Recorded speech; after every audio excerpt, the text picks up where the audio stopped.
This news program is proudly brought to you by Smart Start Breakfast Biscuits and Now Biscuits.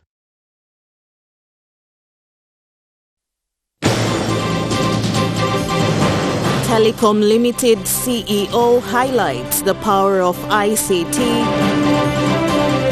IRC launches data management strategy. And World Indigenous Business Forum founders in PNG.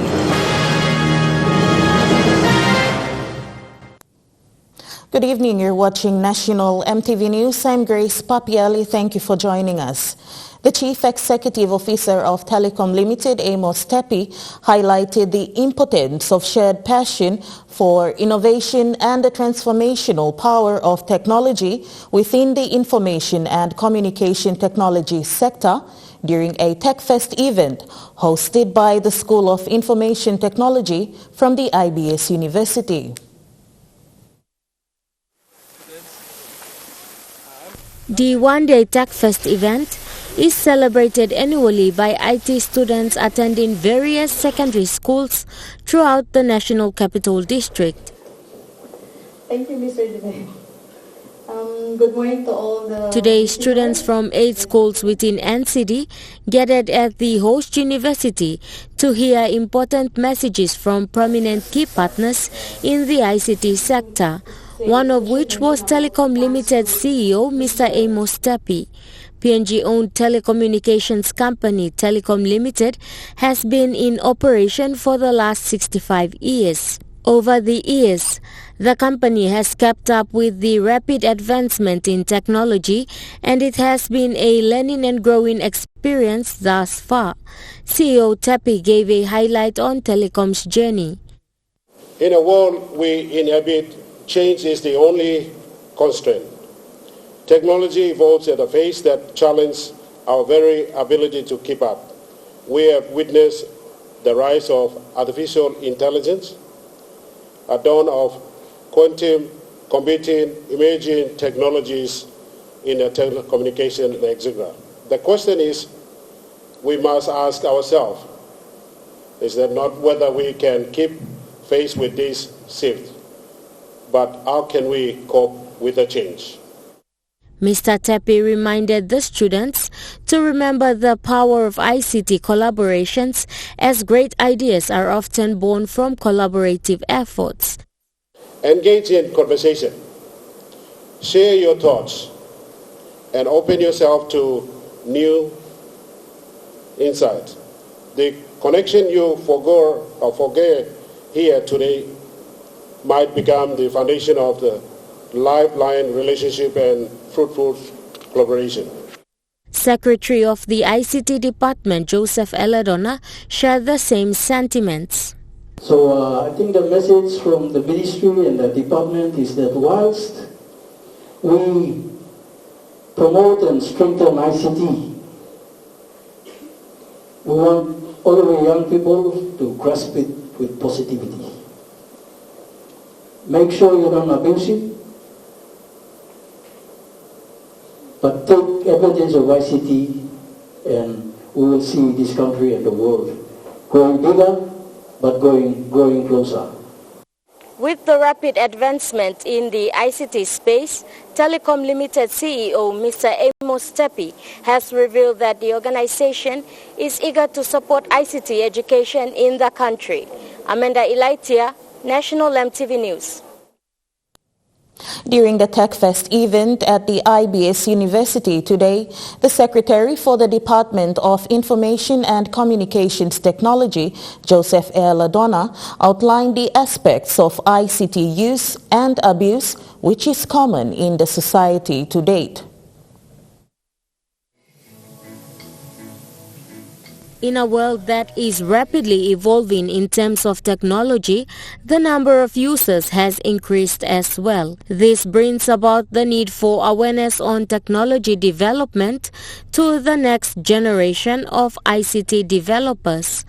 Vice Chancellor of IBSU, Ramachandran, explained the aspects of the TechFest event.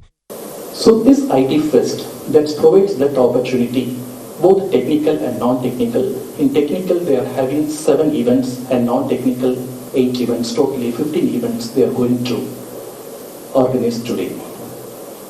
Getting winning or success, that's not the matter. Participation in the event itself, that is the biggest achievement. Everyone, they cannot able to get winning or first prize or second prize. The challenge you are facing, the participation, that gives a lot of confidence with you. You are capable for that. Representing the Department of ICT at the event was Mr. Joseph Eledona, who explains the development of the ICT sector in the country.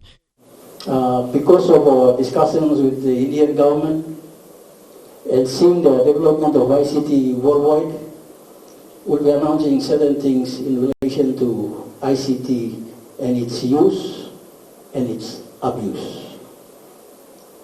And the abuse of ICT is real. And the abuse of ICT is frightening. And all of this is looking at you people, the younger generation. So while our phones, telecom, and our mobile companies and our communication companies have introduced the mobile phone, which is very good, it also comes with the dangers because of ICT. With the development comes the aspects of the use and abuse of ICT. Mr. Eledona further outlined some common dangers. Pornography is very rife. Cybercrime is very rife. And there we need are the dangers of ICT. But ICT also has very good positives out of it. Health, education, ID, business, SME business. So if we make full and good use of ICT, this country and the world will go further. This year's Tech Fest theme was Empowering Innovation, Shaping the Future. Amanda Ilaitia, National Emtv News. The Internal Revenue Commission today launched its Data Management Strategy 2023 to 2025.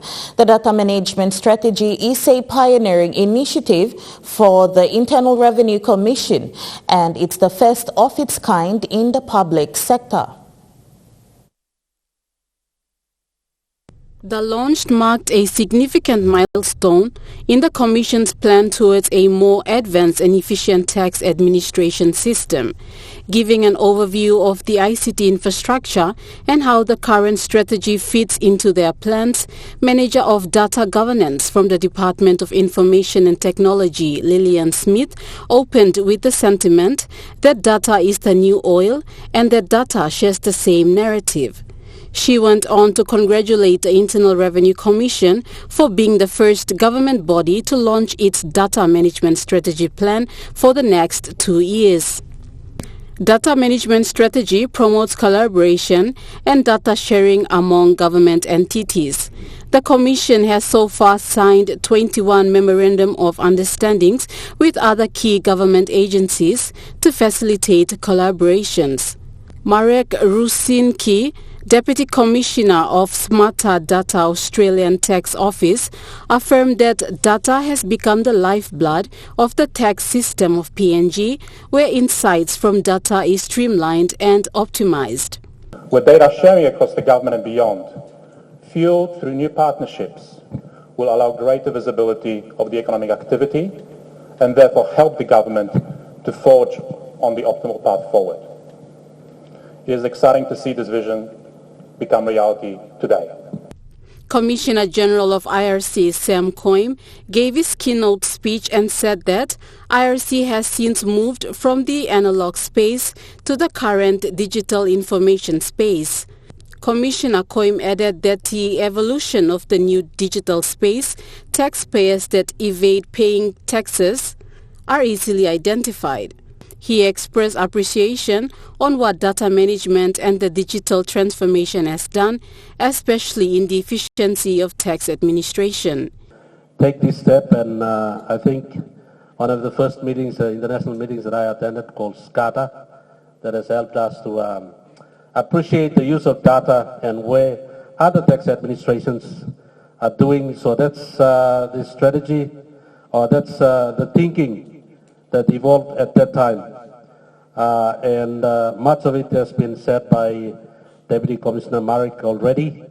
Some of the things that they're doing, how the rapid technological advancement and digital transformation has become useful to progress tax administrations and also ignite innovation.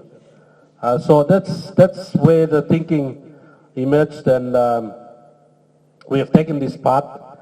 The Internal Revenue Commission's data management strategy includes protocols and safeguards to ensure that taxpayers' data is handled with control and compliant with laws and regulations. Cynthia Maku, National Emtv News.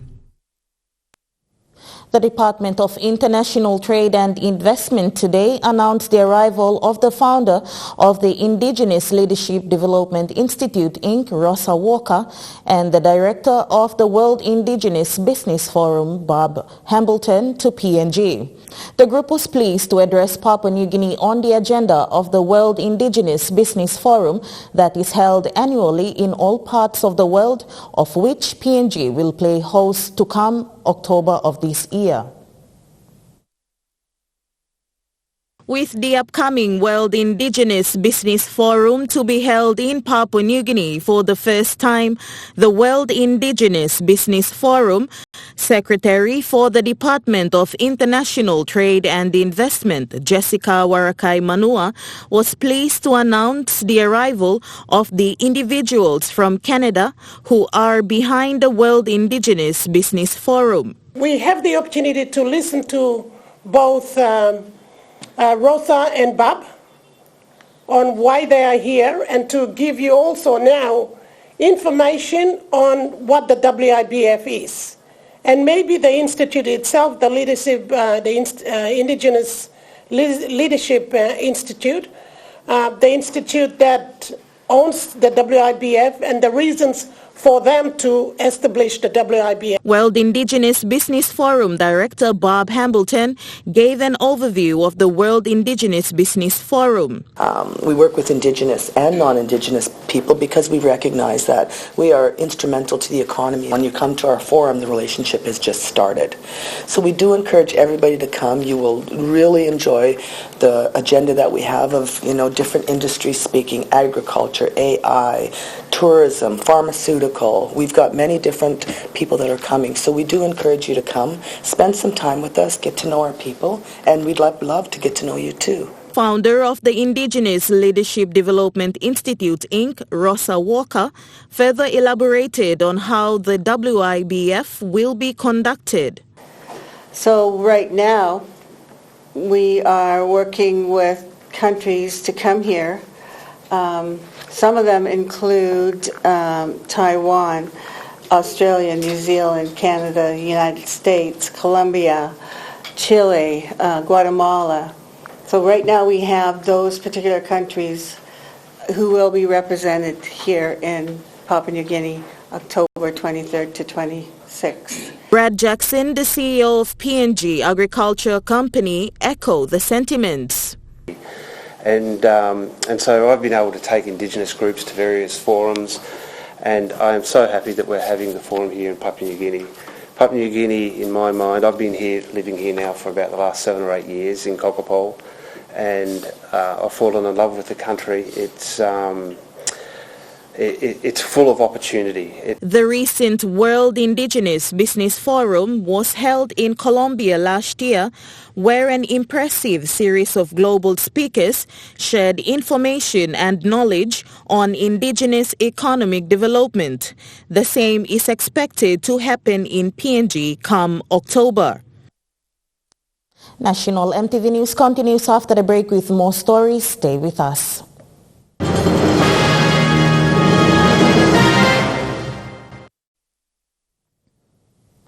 Welcome back to National MTV News. Member for Chuave District James Nomane, in an exclusive interview with MTV, gave an update on the agenda of the Karamui Special Economic Zone in Chimbu Province. Under the vision of the Ministry of International Trade and Investment, through the leadership of Minister for International Trade and Investment Richard Maru, which is for Papua New Guinea to unlock the vast economic potential through the development of special economic zones in each of the 4 regions. One of the much talked about special economic zones in the country is the Karamui Special Economic Zone in Chimbu Province. Chuave MP James Nomane gave a brief on the progress of this project and how the vision of the district adds effect on the aspiring Karamui Special Economic Zone. SEZ focused on agriculture like in Karamui. It's the fastest way to mobilize our youth, create employment, and through the Ministry of International Trade and Investment we've already been able to secure partners to come and conduct the feasibility study that will be a bankable document for sizable investments to come into Karamui and transform Karamui and Simbu. And Chuave is strategically located in its geography to link Goroka through Ungai and also link through Solnomana Karamui through Dulai Kubri. So that's why it's of strategic importance to Chuave and our own development. Plans are underway and the development of the Karamui Special Economic Zone unlocks the potential of agriculture as well as support economic growth for the people in the province. Weatherman Capital Advisors Limited has been appointed as the interim trustee and fund manager for the Pacific Balance Fund. This appointment was made by the Securities Commission of PNG and was announced today at the International Trade and Investment Office in Port Moresby. Acting Chairman of Securities Commission PNG, James Joshua, announced that the approvals or license for Melanesian Trustee Services Limited has been revoked, hence the appointment of Weatherman Capital Advisors Limited is made. Joshua claims that this is because Melanesian Trustee Services Limited, who has operated for almost 20 years, has failed to properly discharge its duties.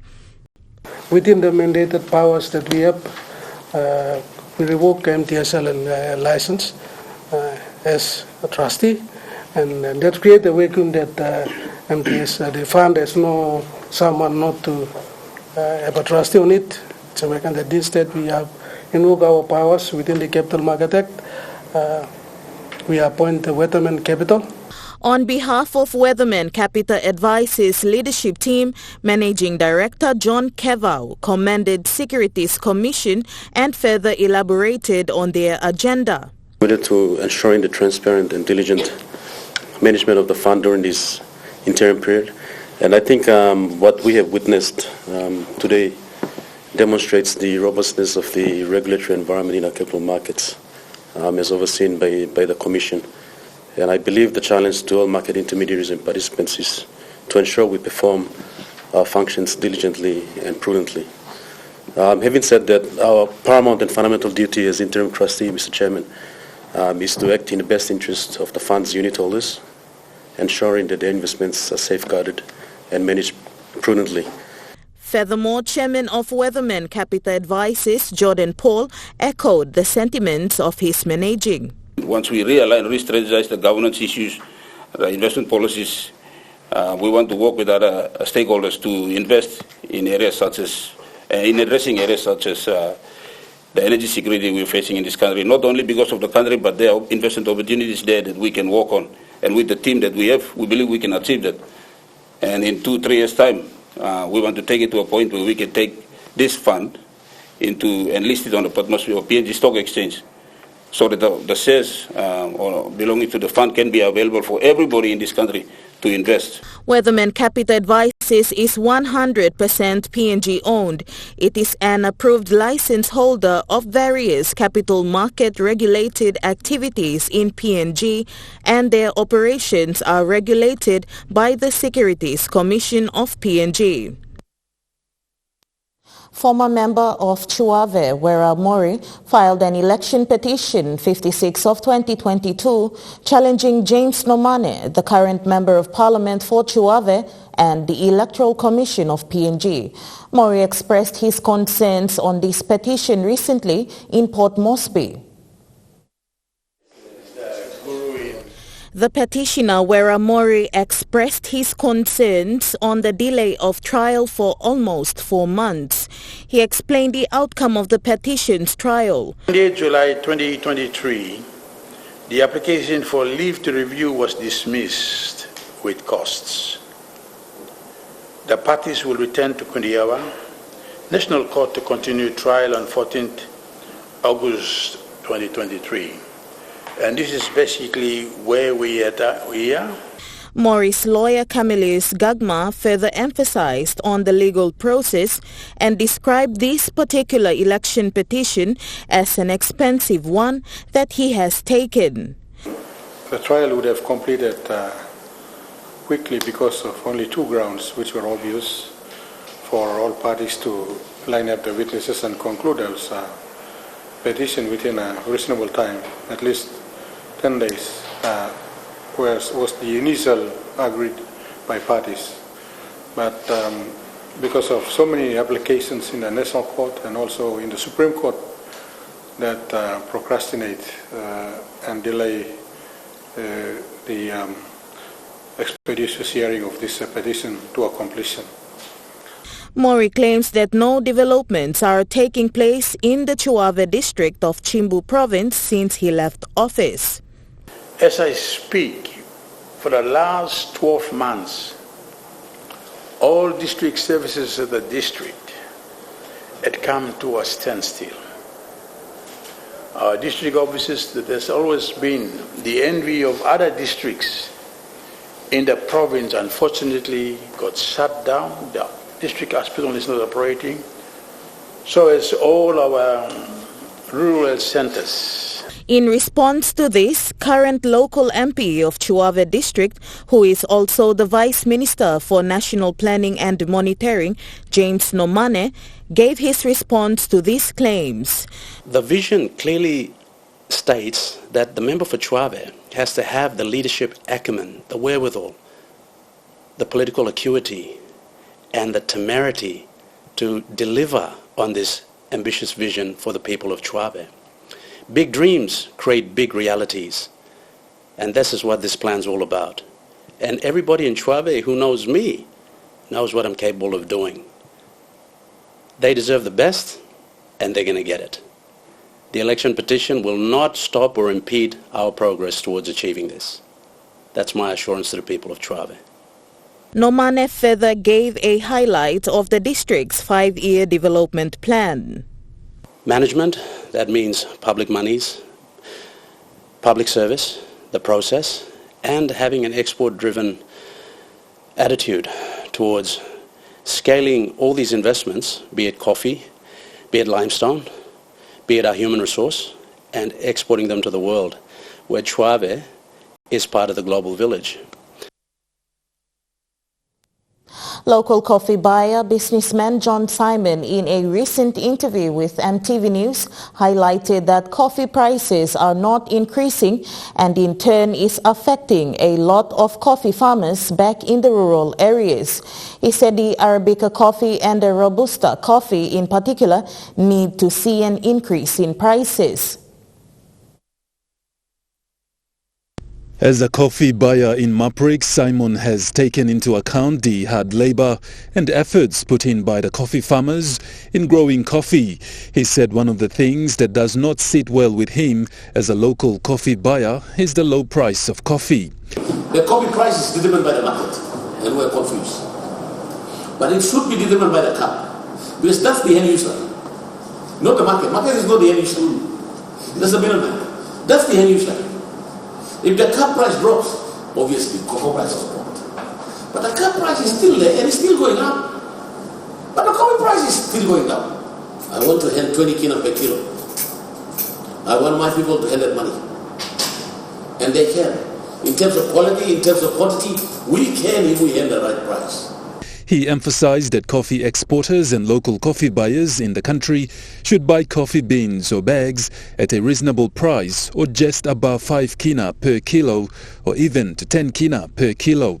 He added that the Coffee Industry Corporation, together with the Ministry of Coffee, should try to look into increasing the price of coffee so that the coffee farmers are better compensated for their hard work and efforts. The cost of goods and services has gone up. The coffee price has not gone up. What is wrong with us? What is wrong with the whole thing?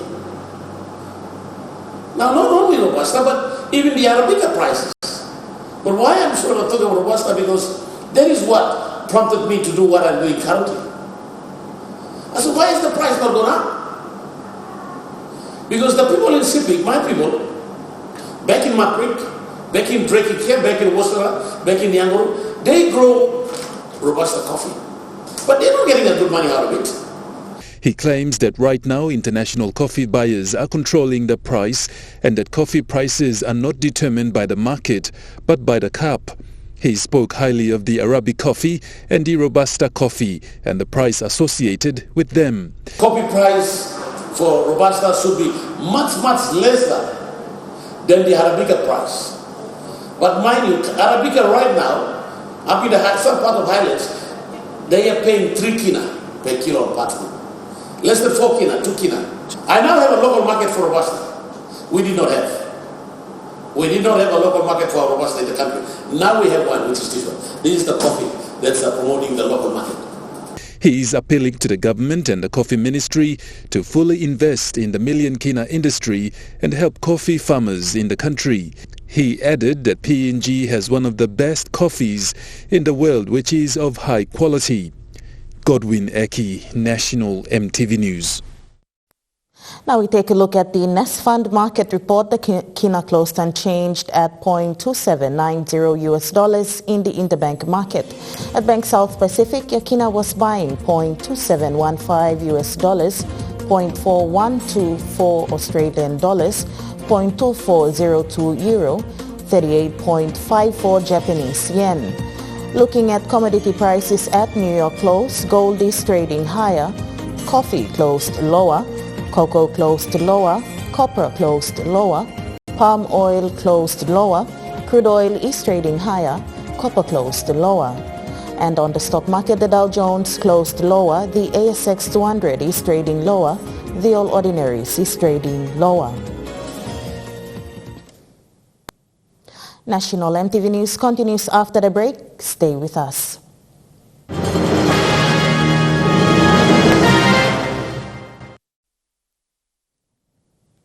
You're watching National MTV News. Locally owned education institute that provides second chance education to equipping human resources of the country. Kumul Training Institute today sworn in its first board members comprising of various backgrounds. Kumul Training Institute recently appointed its governing council to look after and take care of the responsibilities of the institution. The governing bodies will review and consult matters relating to the administration of the institution and its academic matters. They will make appropriate decisions and exercise direct supervision of the finance of the institute. Director for Kumul Training Institute, Max Kuri, highlighted that the members of the governing council have extensive knowledge in education.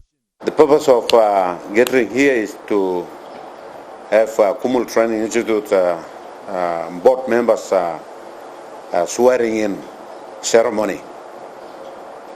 This is one of the recommendations that is set by DERS, Department of Office of Higher Education, Research, Science and Technology.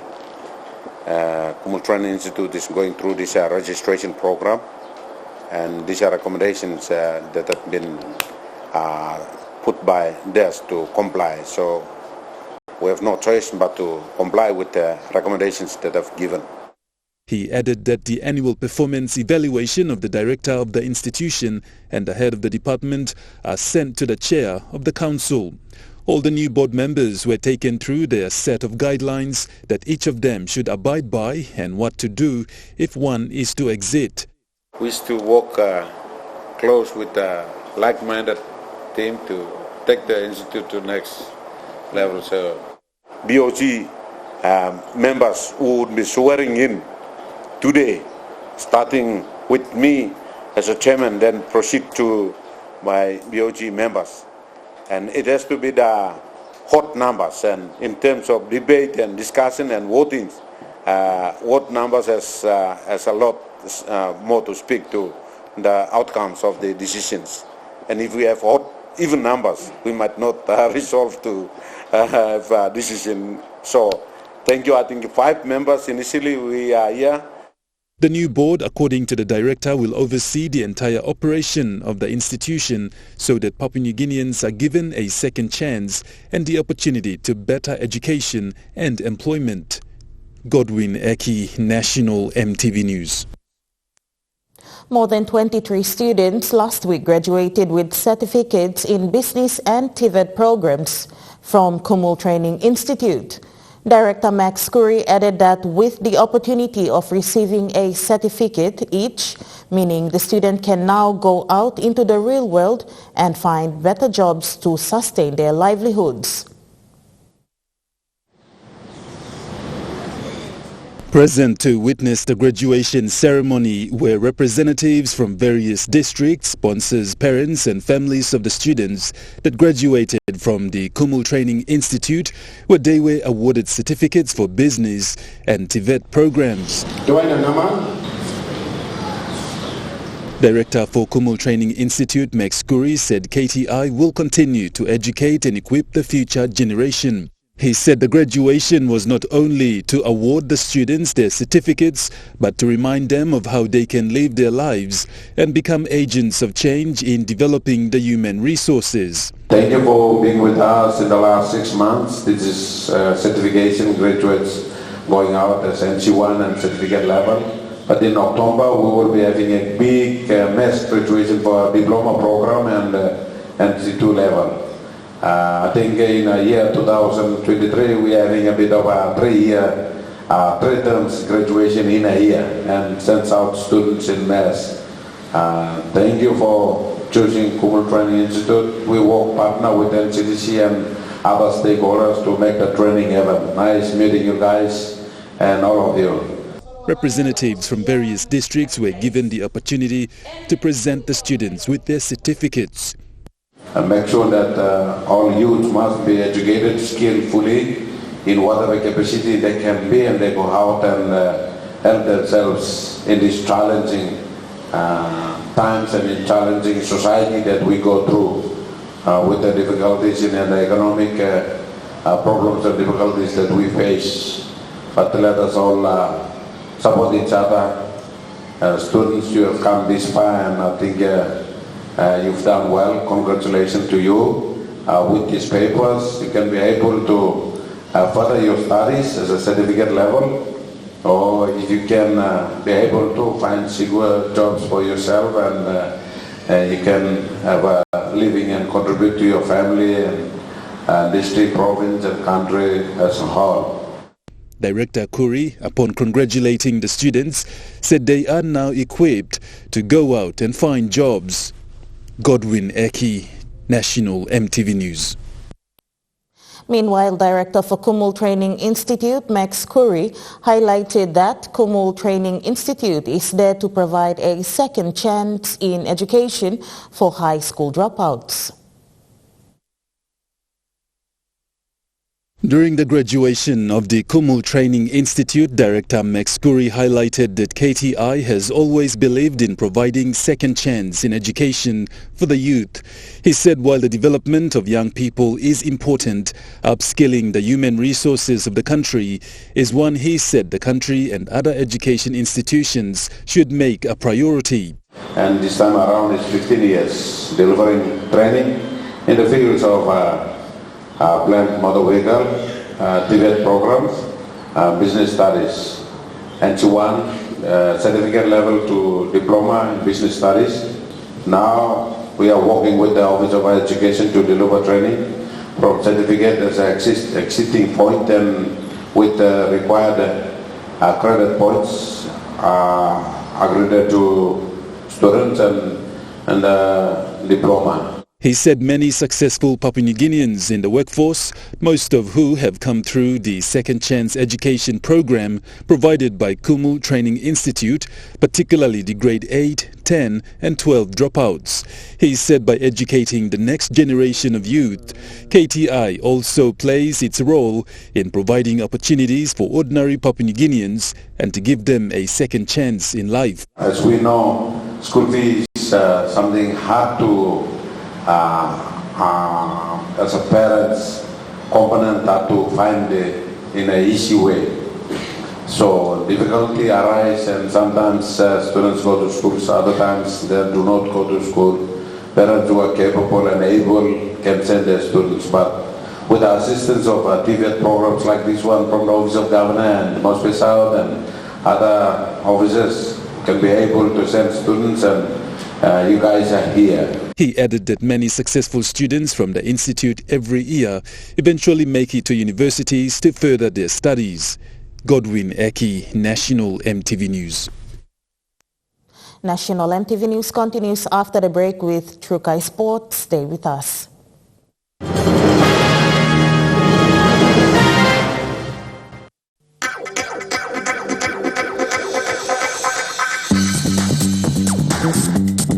Trukai Sports.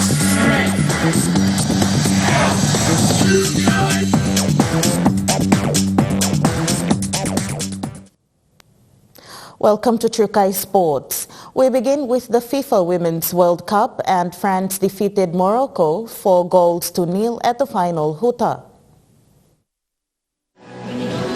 It's just about the opening match between France and Morocco in the FIFA Women's World Cup saw France take the upper hand as the match took off to a tough start. But despite equal attacks and defense from both teams, France seemed to have more dominance, finding themselves at the goal mouth of its opponent. But at the 19th minute, France took the first shot at the goal to score their first point against the Moroccans. Very upset goalkeeper in Ermici. There's only so much she can do. She can't come and get that. Diani unmarked in the box. Redouani caught in two minds as to whether to go to the player or mark the space. But shortly after France scored their second goal, Diani, Le Sommer's in the middle. The cutback for Kenzadari, and that's two. And it's a spectacular goal. And France are on fire in these opening 20 minutes here in Adelaide. They lead Morocco by 2-0. And it's going to be a long night if it continues like this. Too soon thereafter, a back-to-back goal on the 22nd minute, France scored their third goal, leaving the Moroccans scoreless. Well, there's El Shad. Under pressure, it falls for Le Sommer. Well, everything they touch turns to bleu at the moment. 3-0. Eugénie Le Sommer with her 7th World Cup goal. That's a French record as well, as she takes her tally to 2 at this World Cup. Towards the 70th minute on the clock, France, with the extra edge to score one more goal, found themselves not too far from the goal mouth, only to score their last goal to take the match to the final Huta. Yeah, just to get the cross in. It's a great ball for Le Sommer. What a cross from Vicky Béchot.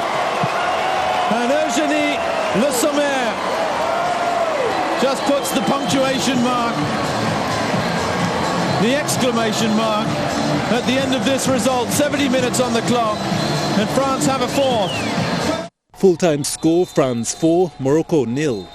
Godwin Eki, Trukai Sports. Trukai Sports continues after the break. Stay with us. Trukai Sports. Welcome back to Trukai Sports. The second of the FIFA Women's World Cup between Colombia and Jamaica saw Colombia take the home win despite a tough battle against their opponent, Jamaica. The second match of the FIFA Women's World Cup witnessed a tough match between Colombia and Jamaica that saw both teams equally share the ball as they both showed off their skills and prowess. The match continued getting tough into the first half. Showing great defense as well as maximum attack, both teams defended well in its territory to stop each other from scoring a goal. Showing interesting ball skills and great passes from all positions, the match seemed almost like anyone's game. But towards the end of the match, Colombia gained extra momentum, hoping to step up a notch. All buffed and thirsty for a goal, Colombia managed to get through to surpass their opponent to score the winning goal. Tierney Wiltshire.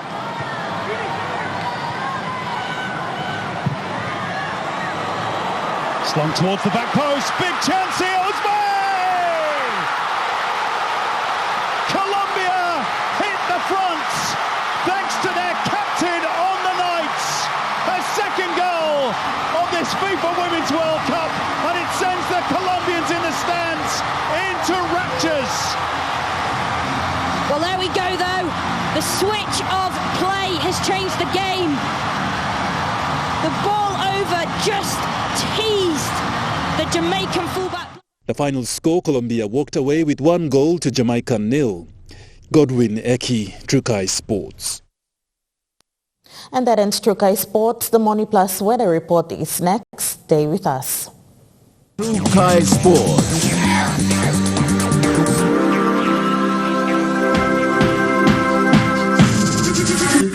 Trukai Sports.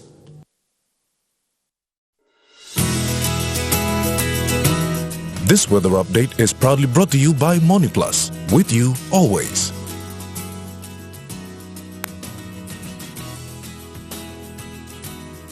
Looking at the weather forecast for the next 24 hours, in the southern region, Port Moresby City, partly cloudy and windy and cooler. Darrow, partly cloudy and windy with possible brief drizzles. Kerema, cloudy periods with brief drizzles. Alatau, partly cloudy with possible early morning drizzles. Popondetta, cloudy periods with possible brief drizzles.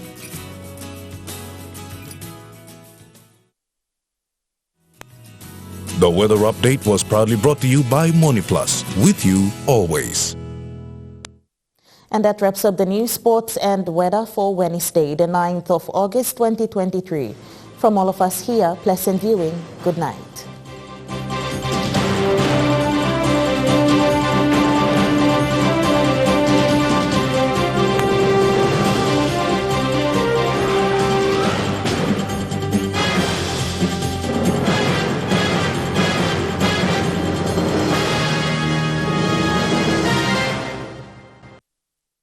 This news program was proudly brought to you by Smart Start Breakfast Biscuits and Gold Nuggets.